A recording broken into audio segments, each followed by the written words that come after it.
자, 그 다음에 이제 우리 교재 보면, 단백질 다음에 우리 교재에 있는 순서대로 해줄게. 탄수화물 나옵니다. 탄수화물, 그지? 탄수화물. 자, 세 번째, 탄수화물.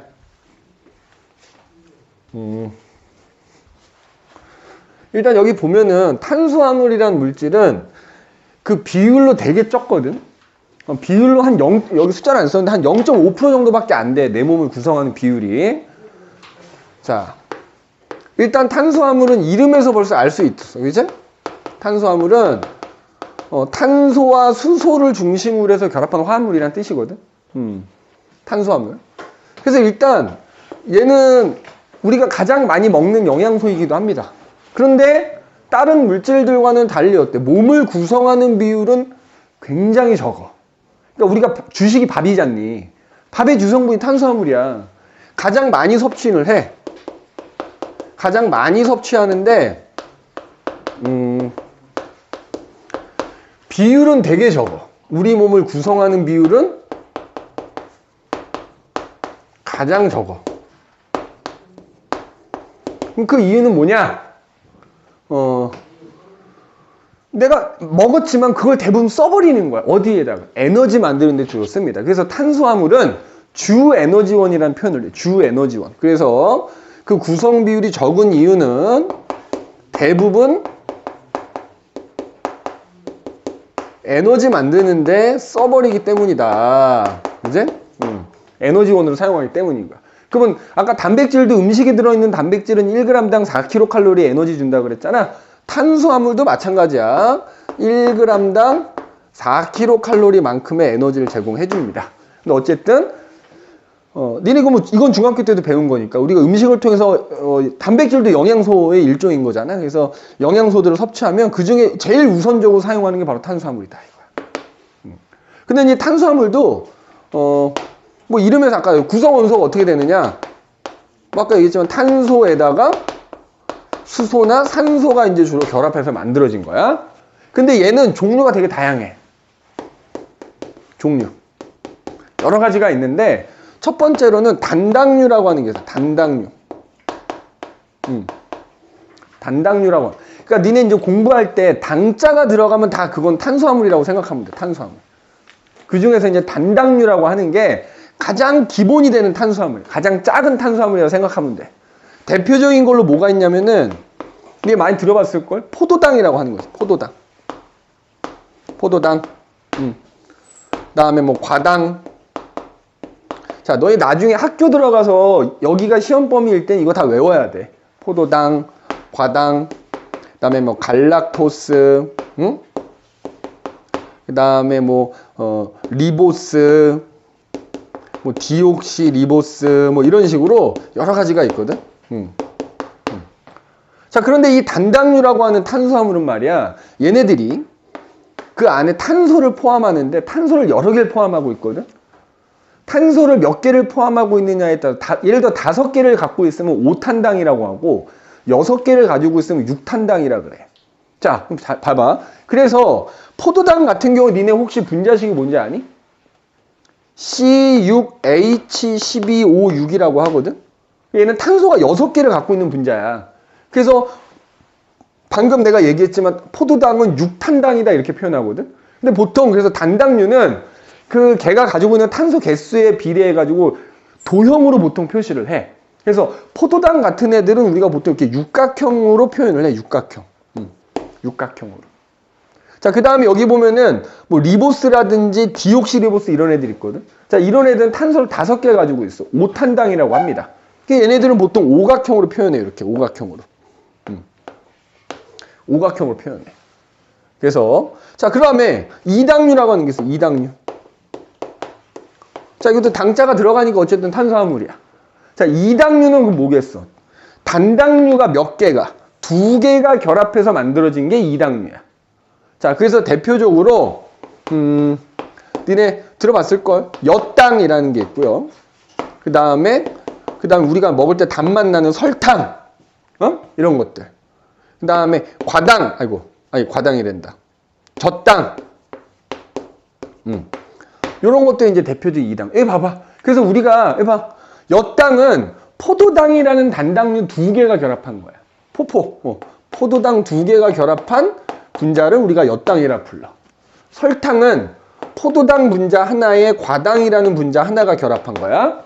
그 다음에 젖당은 포도당이라는 분자 하나에 갈락토스라는 단당류가 하나 이렇게 결합한 거.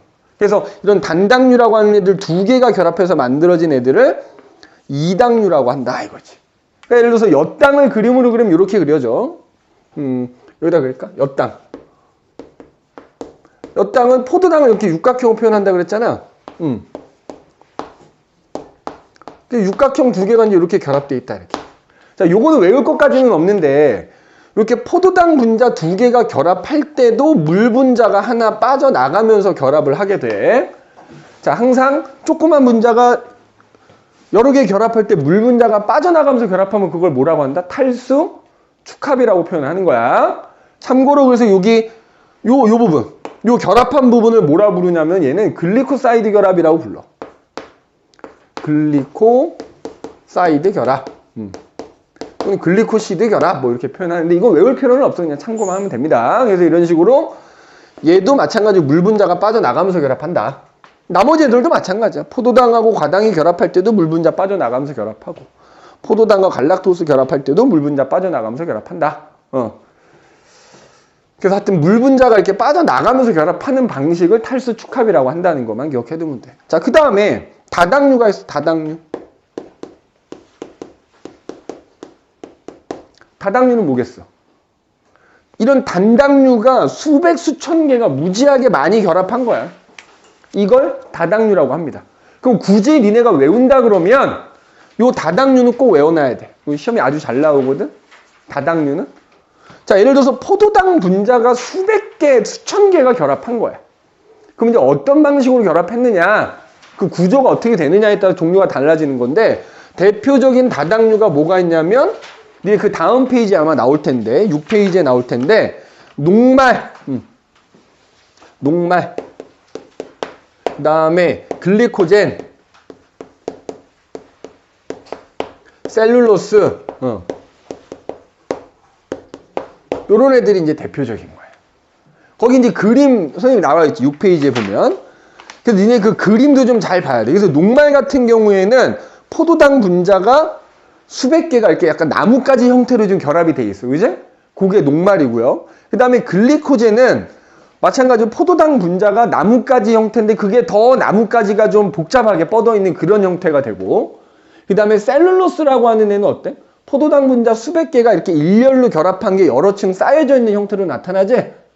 너네 나중에 숙제를 하거나 시험 볼 땐 요 그림이 나와. 그래서 그림만 보고 이게 녹말인지 글리코젠인지 셀룰로스인지 구분을 좀 해줘야 돼요. 알겠네? 이런 애들. 포도당과 같은 단당류가 수백 수천 개가 결합해서 만들어진 거다. 근데 이제 특징이 좀 있는데, 자, 녹말 같은 경우에는 보통 식물들이 광합성을 해서 포도당을 만들거든? 그럼 그 포도당을 결합을 해서 녹말을 만들어놔. 그래서 보통 식물들이 그걸 뿌리나 줄기에 저장을 해놓거든? 그래서 녹말이라고 하는 다당류는 식물들이 뿌리나 줄기에다 저장하는 형태다, 이렇게 얘기해. 저장하는 형태다, 이렇게 얘기하고, 그 다음에 글리코젠이라는 다당류 있지. 자, 사람과 같은 동물들은 우리가 음식을 통해서 이제 녹말을 많이 먹잖아. 밥을 많이 먹으면 그게 소화가 돼서 포도당이 되면 그거를 사용하고 남는 거를 간이나 근육에다 저장하거든. 그때 요 글리코젠으로 만들어서 저장을 하는 거야, 포도당을. 그래서 글리코젠이라는 건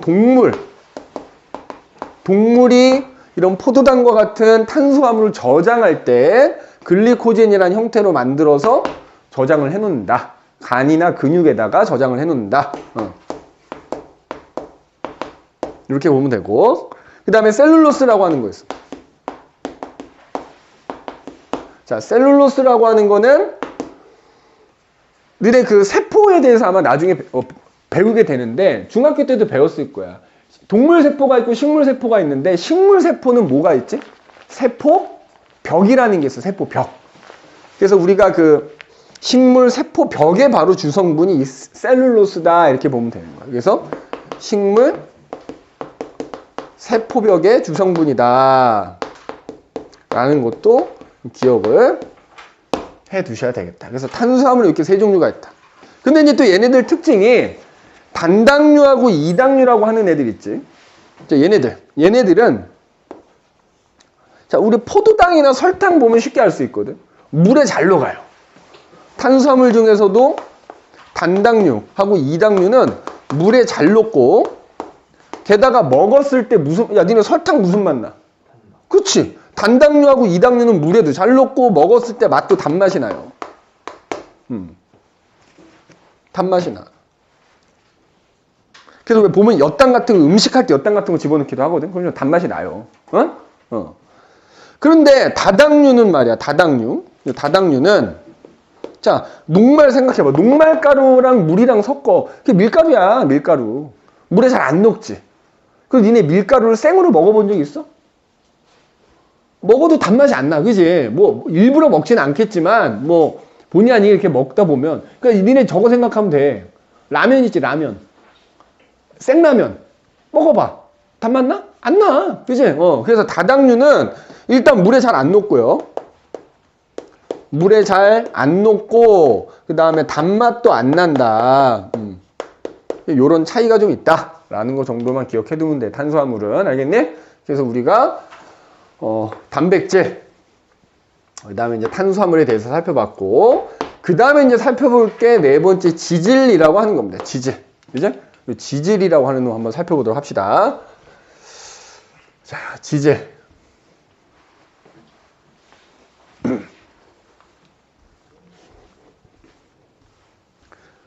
자, 네 번째 이제 지질이라는 게 나오는데,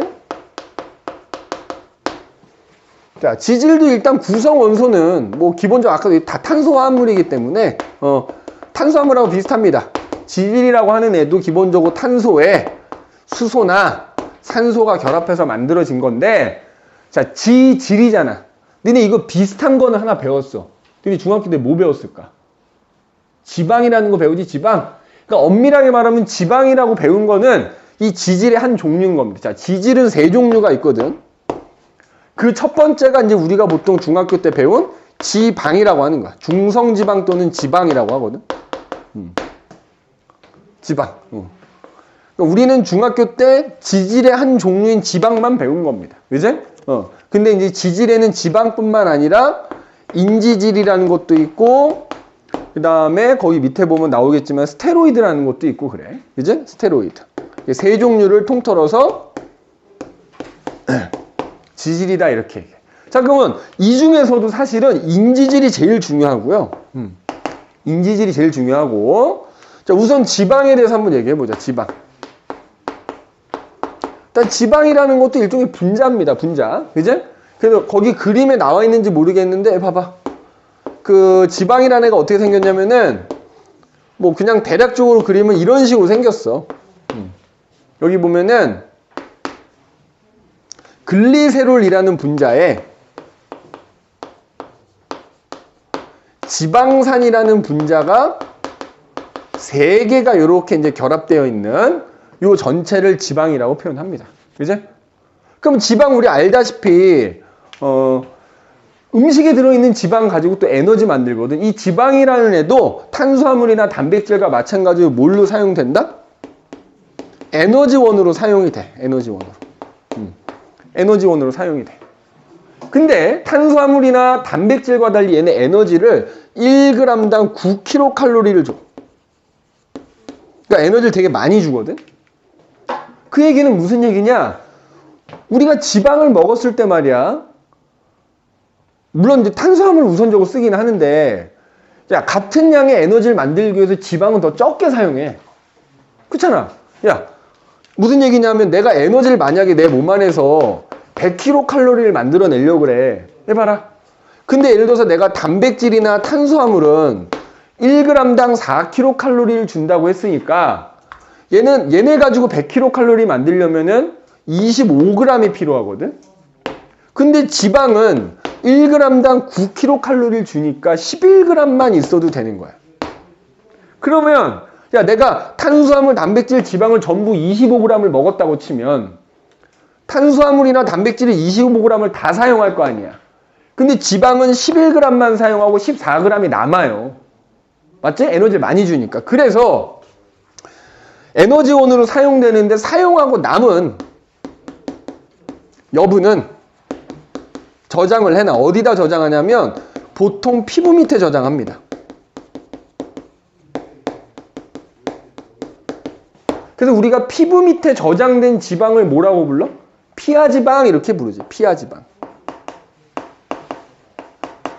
그래서 이 피하지방이 너무 많으면 이제 두 글자로 뭐라고 하는 거야? 비만이라 하는 거지. 그런데 이 피하지방이 무조건 안 좋은 건 아닙니다. 어느 정도는 있어야 돼. 선생님이 추위 되게 많이 타거든? 왜 그러겠어? 니네가 딱 봐도 뭐가 없어 보이냐? 졸라 삐쩍 꼬라가지고 이제 피하지방이 없어 보이지? 어느 정도는 필요해. 이게 체온을 유지하는 데 필요하다고요. 체온을 유지하는 데 필요하다. 그래서 지방 혹은 중성지방이라고 하는 거는 그 지방이라는 분자가 이렇게 생겨 먹었다. 그리고 이제 요 내용 정도만 기억해 두면 됩니다. 알겠니? 이게 이제 우리가 중학교 때 배우는. 자, 그러면 이제 중요한 건 요거라 그랬어요, 요거. 지질 중에서 인지질이라고 하는 게 굉장히 중요하다. 맞지? 자, 그럼 봐봐. 우리가 아까 지질이라고 하는 애들은 공통적으로 탄소에 수소나 산소가 결합된 거야. 근데 인지질은 거기에 모두 있을까? 인이라고 하는 원소, 인이라고 하는 애가 있어, 인.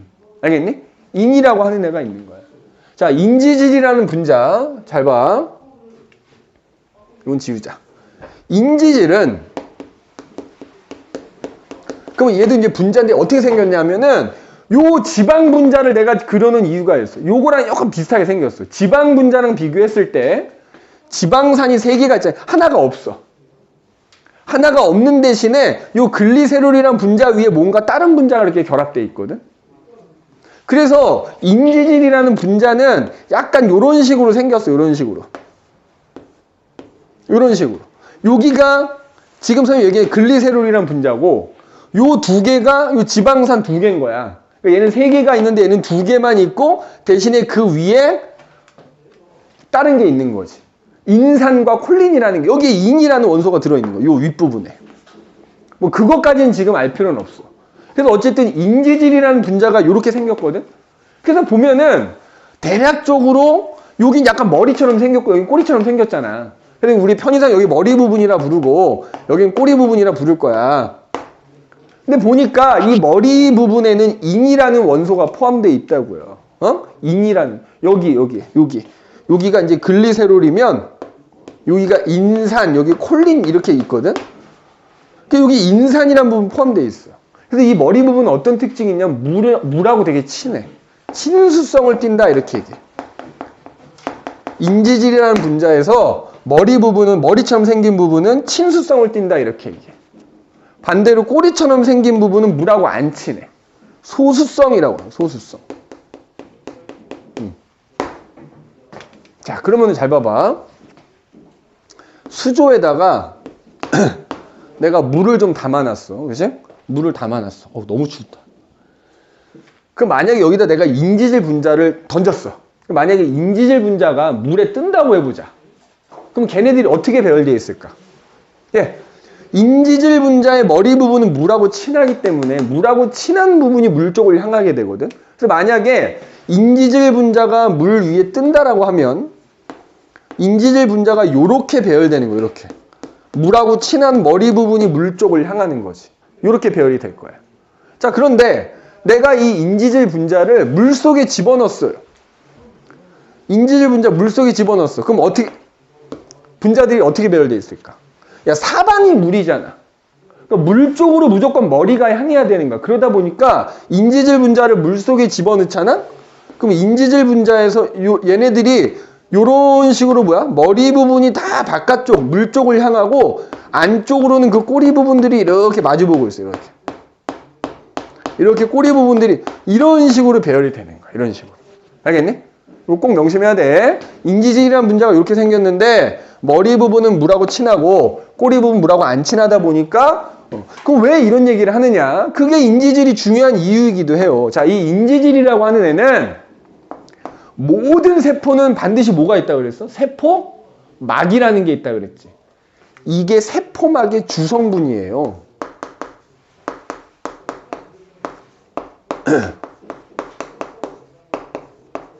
그럼 우리 세포막이라는 걸 생각을 해봐봐. 자, 예를 들어서 여기 어떤 세포가 하나 이렇게 있어. 응? 그러면 이 세포 안에 보면 뭐 핵도 있고 뭐 여러 가지 조그만 기관들 들어있거든. 그러니까 이 세포막이라는 게 세포의 바깥쪽과 안쪽의 어떤 경계에 해당이 되는 거야. 근데 우리 아까 얘기했지만 세포를 비롯한 대부분의 생명체의 주성분이 물이잖아. 사방이 물이라고. 사방이 물. 사방이 물인데 안쪽하고 바깥쪽에 경계가 돼야 돼. 그래서 요거가 인지질로 이루어져 있거든. 자, 얘네를 확대를 해본 거야. 자, 확대를 해봐. 여기가 예를 들어 세포의 안쪽이고 여기가 세포의 바깥쪽이라고 하자. 근데 안이고 밖이고 다 물이야, 주성분이. 그러면 그 인지질이 모여서 세포막을 만든단 말이야. 어떻게 배열이 돼야 될까? 여기도 물이고 여기도 물이면 물 쪽으로 무조건 머리 부분이 향해야 되잖아. 그러다 보니까 인지질들이 모여서 세포막을 어떻게 만드냐면 이런 식으로 만드는 거야. 이런 식으로.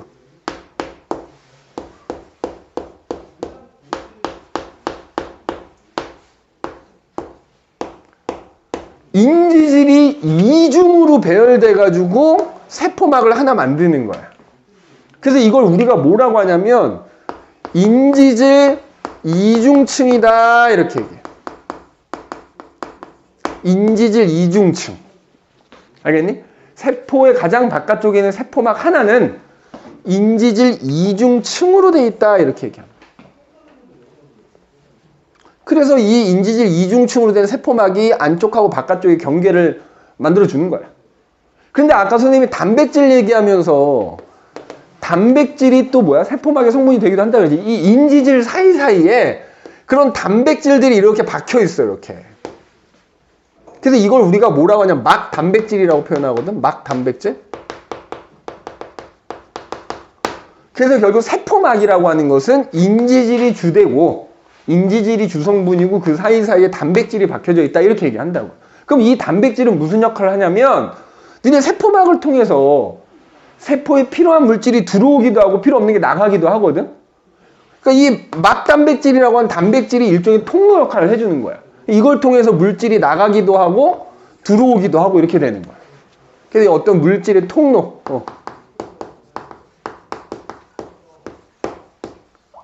통로 역할을 한다 이렇게 얘기한다. 알겠니? 자, 그래서 요거 꼭 명심해야 돼. 인지질이 중요한 이유는 바로 세포막이 주성분이기 때문이다. 그래서 세포막은 결국 인지질 이중층으로 이루어져 있고 그 사이사이에 단백질, 통로 역할을 하는 단백질이 박혀져 있다. 자, 그런데 이때 봐봐. 이 인지질하고 단백질은 고정돼 있을까 움직일 수 있을까? 그러니까 유연한 거야. 무슨 얘기냐면 너네 수면 위에다가 기름방울 한 방울 떨어뜨리는 거랑 비슷해.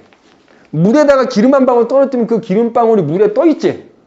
떠 있는데 딱 가만히 있는 게 아니라 그 수면 위로 막 이렇게 움직일 수 있지. 그거랑 비슷해. 예. 단백질이 박혀 있는데 고정되어 있는 게 아니라 이렇게 인지질 사이를 이렇게 움직일 수 있어. 유동성이 있다 이렇게 표현합니다. 유동성이 있다. 얘네들도 마찬가지야. 얘네들도 그 형태는 벗어나지 않으면서 이렇게 약간 유동성이 있어. 그래서 유동성이 있다라는 것도 기억을 좀 해두시면 되겠다. 그래서 인지질이 중요한 이유는 바로 이렇게 세포막을 이루는 주 성분이기 때문이다. 인지질 분자 하나는 이렇게 생겼고 머리 부분은 침수성, 꼬리 부분은 소수성을 띈다. 꼭 명심하셔야 됩니다. 꼭.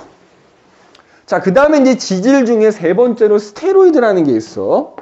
자, 스테로이드라는 분자가 그렇게 생겼죠. 이제 교재 7페이지에 보면 나와 있잖아. 근데 니네 스테로이드 하면 많이 들어보지 않았니? 니네 특히 운동선수들이 먹지 말아야 되거나 혹은 주사로 맞으면 안 되는 성분이 뭐야? 스테로이드야, 스테로이드. 그죠? 왜 그러냐 하면 이게 이제 지질의 한 종류인데 스테로이드가 말이야. 아까 우리 호르몬 얘기했었지? 우리 몸 안에서 만들어지는 대부분의 호르몬은 단백질이 주성분인데 호르몬 중에서 스테로이드로 이루어진 호르몬이 있어. 그 대표적인 게 바로 남성 호르몬이야. 남성 호르몬이야. 뭐 이거 말고도 더 있지만 그러니까 니네 운동선수들이 남성 호르몬 주사를 맞는 거, 스테로이드 주사를 맞으면 그 남성 호르몬에 의해서 근육이 발달하거든. 그러니까 운동 조금만 하더라도 남들보다 뭐 조금 하진 않겠지. 똑같이 운동하더라도 근육이 훨씬 발달하게 되는 거야. 그러니까 당연히 운동선수들 경기력에 영향을 끼치겠지. 그래서 공정한 스포츠를 위해서는 스테로이드 주사 맞으면 안 되는 거지. 성호르몬의 주성분이 되고요. 그다음 니네 들어봤는지 모르는데 콜레스테롤이라고 하는 것도 이 스테로이드의 일종이야. 콜레스테롤. 그래서 스테로이드 중에 이제 콜레스테롤이라고 하는 애가 대표적이다. 얘는 뭐 요 정도로만 좀 기억을 해두면 되겠다. 그래서 우리가 중학교 때 배웠던 지방뿐만 아니라 뭐 인지질, 스테로이드 이런 애들 통틀어서 지질이라고 부른다. 라는 거는 잘 기억을 좀 해두시면 되겠다. 알겠니? 자, 그 다음으로 이제 넘어가면 8페이지 마지막으로 핵산이라고 하는 게 나옵니다. 핵산. 자, 핵산.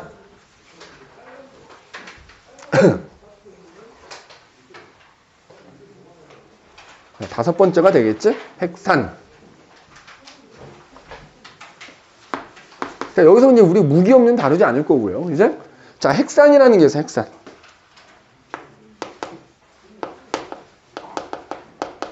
자, 핵 속에, 우리 세포 안에는 핵이라는 게 들어있잖아요. 이제? 핵 속에 들어있는 산성물질이다, 뭐 이런 뜻이야. 이렇게 얘기하면 어려운데, 핵산 두 가지가 있어. 두 가지가. DNA와, 들어봤지? DNA, RNA라고 하는 게, 이른바 핵산인 겁니다. 자, 야, 여기서 NA가 뭐야? 핵산이란 뜻이야. 뉴클레릭 액시드 그래가지고 핵산이란 뜻인데, 그러니까 이걸 굳이 우리말로 하자면 디옥시리보핵산이라고 표현하고요. 얘는 리보핵산이라고 표현해. 그러니까 우리가 이른바 이제 유전물질이라고 부르는 게 바로 핵산이다 이거야. 그래서 그게 이제 DNA, RNA 두 종류가 있는데, 일단 어쨌든 얘네들이 DNA건 RNA건 간에 일단 구성 원소는 마찬가지로 탄소화합물이기 때문에 탄소를 중심으로 거기에 수소, 산소, 그리고 질소, 그 다음에 인 이런 것들이 포함되어 있어. 그래서 아까 단백질은 구성원소가 좀 촌스럽지만 촌스 이렇게 했지. 얘는 촌피 이렇게 외워두면 좋아. 그지? 구성원소가. 그 다음에 이 DNA니 RNA 하는 핵산도 사실은 단백질처럼 아까 단백질은 아미노산이라는 애들이 쭉 결합한 게 단백질이라고 그랬잖아. 얘도 단위체가 있어요. 얘도 굉장히 큰 분자라서 단위체가 있는데 우리가 이 핵산의 단위체를 뭐라고 부르냐면 뉴클레오타이드라고 합니다. 이거 꼭 암기하셔야 됩니다. 뉴클레오타이드. 근데 뉴클레오타이드도 이제 두 가지로 나뉘는 거지. DNA의 뉴클레오타이드와 RNA 있는데 일단 DNA를 갖고 선생님 한번 얘기를 해볼게요. DNA. 자, 뉴클레오타이드라는 분자야. 해봐. 가운데 이렇게 오각형 모양의 당이 있어. 당. 선생님 아까 당자 나오면 뭐라 그랬지 이거는? 탄수화물이라 그랬지? 자, 얘는 가운데 당이 하나가 있고요. 그 옆에 인산이라고 하는 분자가 이렇게 하나 달려있고 그 다음에 이쪽에는 염기라고 하는 또 분자가 이렇게 달려요. 그래서 요 전체가 뉴클레오타이드야. 인산과 당과 염기라는 애들이 1대 1의 비율로 결합되어 있는 애를 우리가 뭐라 부른다? 뉴클레오타이드라 불러. 그래서 이런 뉴클레오타이드가 결합하면 DNA 되는 거야. 자, 예를 들어서 이게 DNA 뉴클레오타이드라고 할게. 그러면 그때 자, 잘 봐야 돼. 차이가 좀 있어서 그래. DNA 뉴클레오타이드 요 당의 이름을 디옥시리보스라고 불러. 디옥시리보스. 그 디옥시리보스의 D를 따서 DNA인 거야. 따지면. 그 다음에 이 염기가 있잖아. 이 염기가 4종류가 있는 거야. 그 4종류 중에 하나가 여기 당 옆에 달려있는 거거든. 자, 어떤 염기가 있냐면 아데닌이라는 염기가 있어. 줄여서 A라고 하고요. 구아닌이라는 염기가 있어. 줄여서 G라고 표현하고. 자, 사이토신 이라는 염기가 있다. C라고 쓰고요. 타이민이라는 염기가 있어. T라고 씁니다. T. 이렇게. 그러니까 DNA 뉴클레오타이드다 그러면 여기는 똑같고 여기에 이제 아데닌이 달려있느냐, 구아닌이 달려있느냐, 사이토신이 달려있느냐, 타이민이 달려있느냐, 그 중에 하나인 거야. 자, 그러면은, 내가 아직 이름을 다 못 외웠다. 준수. DNA의 뉴클레오타이드는 몇 종류가 있는 거야? 근데 분자라는 건 어떤 애가 달려있느냐에 따라 분자 종류가 다 다른 거잖아. 몇 종류가 있는 거야? 4종류 아니니? 여기 인산하고 당에 아데닌이 달려있느냐, 구아닌이 달려있느냐, 사이토신 달려있느냐, 타임이 4 중에 하나겠지. 그러니까 DNA 뉴클레오타이드는 몇 종류다? 4종류다 이렇게 얘기해 주면 되는 거야. 자, 그런데 여기 봐봐. 여기 아까 이제 핵산 중에 RNA라는 애도 있다 그랬잖아. 자, RNA라는 애도 그 단위체가 뉴클레오타이드라고 하거든. 근데 조금 달라. 자, 어떻게 다르냐? 잘 봐. 마찬가지로 가운데 당이 있어. 여기 인산이라는 애가 이렇게 결합되어 있고요. 그 다음에 이쪽에 염기가 똑같이 생겼어. 다만, 자, RNA의 뉴클레오타이드는 이 당의 이름이 달라. 아까 DNA는 디옥시리보스라는 당이잖아. 얘는 그냥 리보스라는 당이야. 리보스의 R을 따서 RNA인 거란 말이야. 그 다음에 염기도 또 달라. 자, 아데닌 줄여서 A, 구아닌 G, 사이토신 C. 자, 이번에는 타이민 대신에 RNA에는 유라실이라는 염기가 있어. U라고 씁니다. 이렇게. 자, 그러면은 RNA 뉴클레오타이드는 몇 종류인 거야? 4종류인 거 아니니? 그럼 자, 우리 통틀어서 DNA건 RNA건 핵산을 구성하는 뉴클레오타이드는 몇 종류가 있는 거야? 8종류지. 왜냐면 똑같이 아데닌이란 염기가 있어도 당의 종류가 다르지? 자, 그러니까 통틀어서 핵산의 뉴클레오타이드 총 몇 종류냐 물어보면 몇 종류? 8종류 얘기하는 거야. 그럼 또 이렇게 물어볼게요. 왜 이런 얘기를 하냐면 니네 나중에 이제 학교 가서 시험 보잖아. 어이없는 거에 틀려. 어떤 어이없는 게 말장난에 틀리는 거야. 말장난에. 그럼 자, 봐봐. 염기가 핵산을 그 뉴클레오타이드를 이룬 이 염기는 총 몇 종류가 있는 거야? 5종류여야지. 왜냐면 아데닌하고 아데닌 같은 염기잖아. 그러니까 요거 4개에다가 요거까지 하면 5종류가 있는 거지. 뉴클레오타이드를 구성하는 염기는 몇 종류다? 5종류다. 그래서 이제 이 DNA라는 핵산과 RNA라는 핵산의 뉴클레오타이드가 이렇게 다르다. 근데 부른 명칭은 동일하다. 뉴클레오타이드라고 한다는 거. 그러면 이런 뉴클레오타이드들이 결합해서 DNA가 되고 RNA가 되는 거거든. 그럼 그 중에서 자, DNA 얘기를 먼저 한번 해볼게. 자, 잘 봐. DNA라고 하는 애는 이렇게 이제 자, 뉴클레오타이드가 이렇게 하나가 있는 거야. 그러면은 그 또 다른 뉴클레오타이드 하나가 이렇게 있으면 얘네가 이제 서로 이렇게 결합하거든. 요 인산이라고 하는 부분이 요 당 있지, 당. 위아래 당하고 이렇게 연결되는 거야. 결합하는 거야. 이런 식으로 이 밑으로 뉴클레오타이드가 계속 결합해서 붙는 거야. 이렇게 계속. 이런 식으로 결합해서 붙는 거거든. 그럼 이런 식으로 요 뉴클레오타이드가 쭈르르르르 계속 결합하지. 그러면 길다랗게 한 가닥이 만들어지겠지? 실처럼. 그지? 자, 그걸 뭐라고 부르냐? 뉴클레오타이드가 졸라 많이 결합했대. 졸리 많이 결합했대. 폴리뉴클레오타이드라고 합니다. 그래서 이렇게 뉴클레오타이드가 쭈르르 결합하면 폴리뉴클레오타이드라고 하는 길다란 가닥이 하나 만들어져. 그러면 DNA는 이러한 폴리뉴클레오타이드가 맞은편에 한 가닥이 더 있는 거야. 맞은편에 한 가닥이 더 있어. 이런 식으로 있어. 맞은편에 한 가닥이 더 있거든. 이렇게 있어. 이렇게. 그 뉴클레오타이드가 약간 이렇게 뒤집혀 있기는 해. 뒤집혀 있기는 한데 이런 식으로 맞은편에 폴리뉴클레오타이드가 하나가 더 있어요. 이렇게 더 있어. 왜 뒤집혀 있느냐 이런 거 안 물어봐. 그래서 그냥 봐봐. 폴리뉴클레오타이드가 몇 가닥이 있다? 2가닥이 있다. 2가닥이 있는데 잘 봐봐.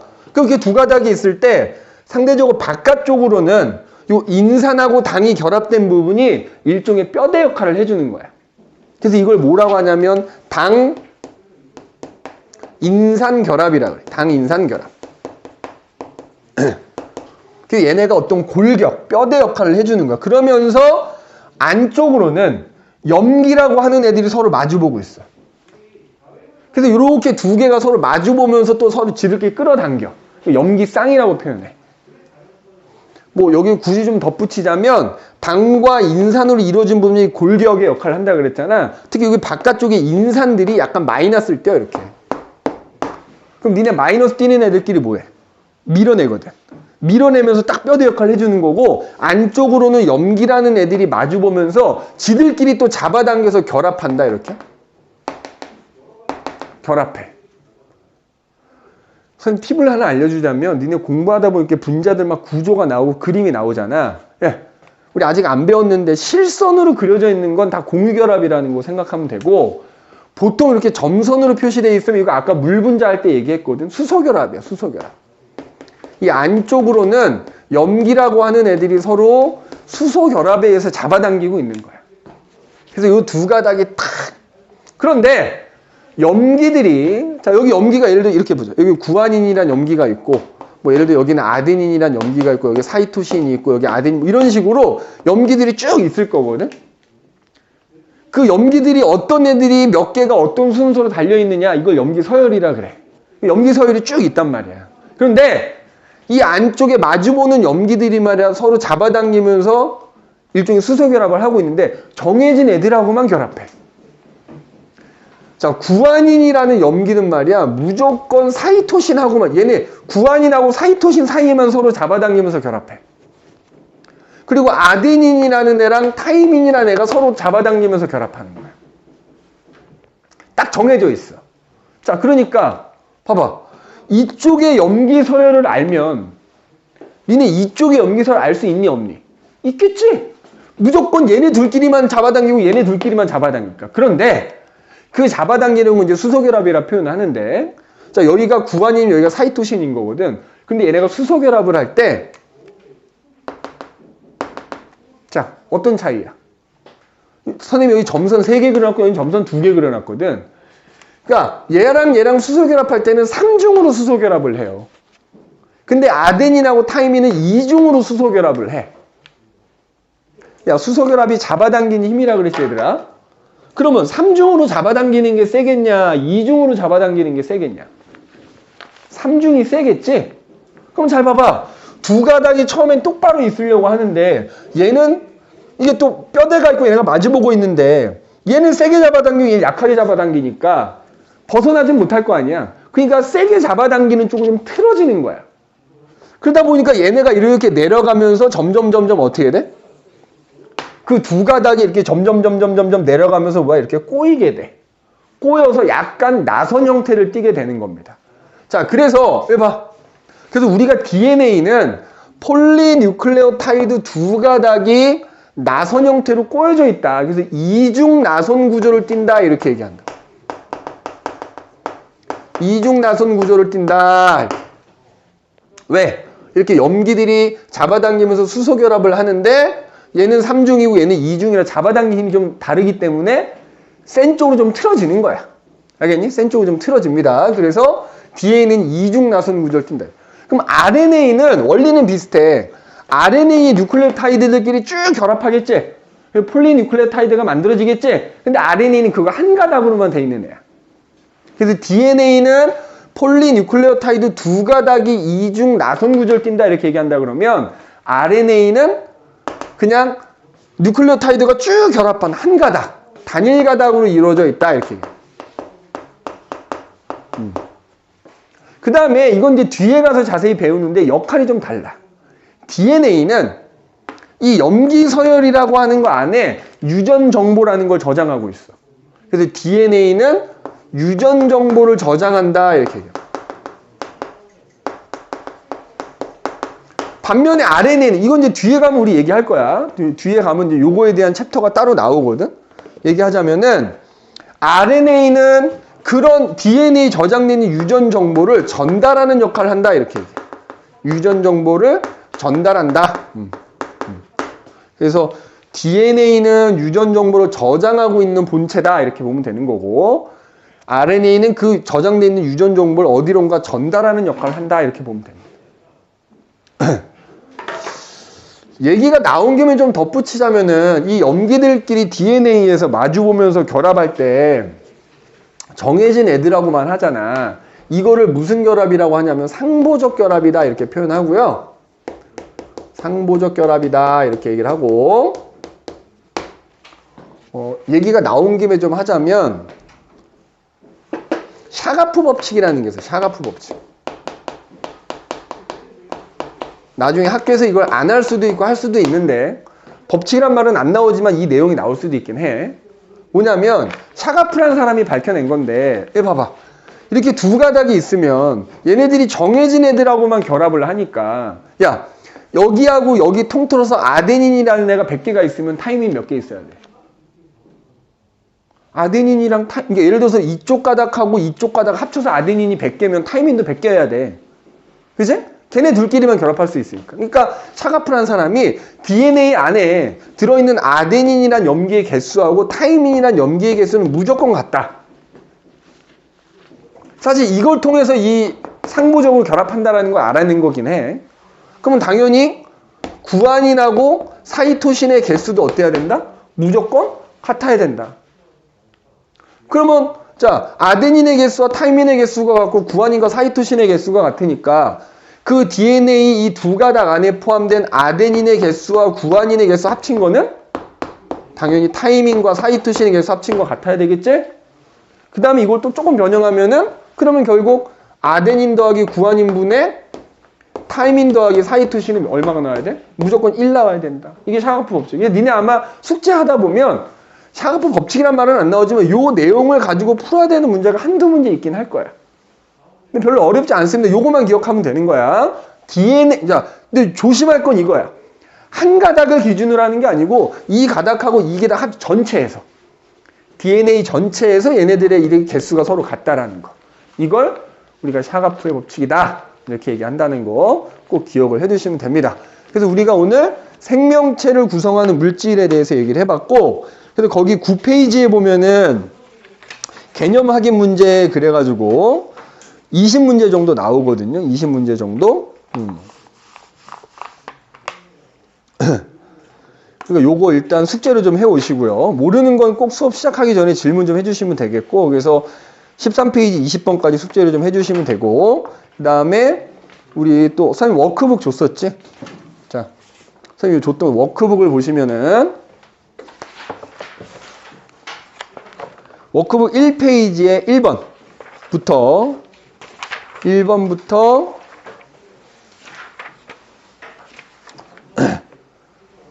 40번까지 숙제가 좀 많지? 이렇게 숙제를 좀 해오시면 됩니다. 알겠니? 10페이지까지. 그래서 우리가 오늘 생명체 구성물질에 대해서 살펴봤고요. 다음 시간에는 이제 물질대사라는 거에 대해서 얘기를 할 거야. 그래서 통합과학에 있는 화생 파트를 하는데 뭐 전체를 다 하진 않아요. 선생님이 거기서 좀 중요 내용만 추려서 우리가 지금 수업을 하는 거니까 나머지들은 이제 뭐 내신 대비할 때 그때 플러스 시키면 되겠다. 알겠지? 그래서 오늘은 일단 조금 일찍 마칠게요. 오늘 여기까지 하도록 합시다.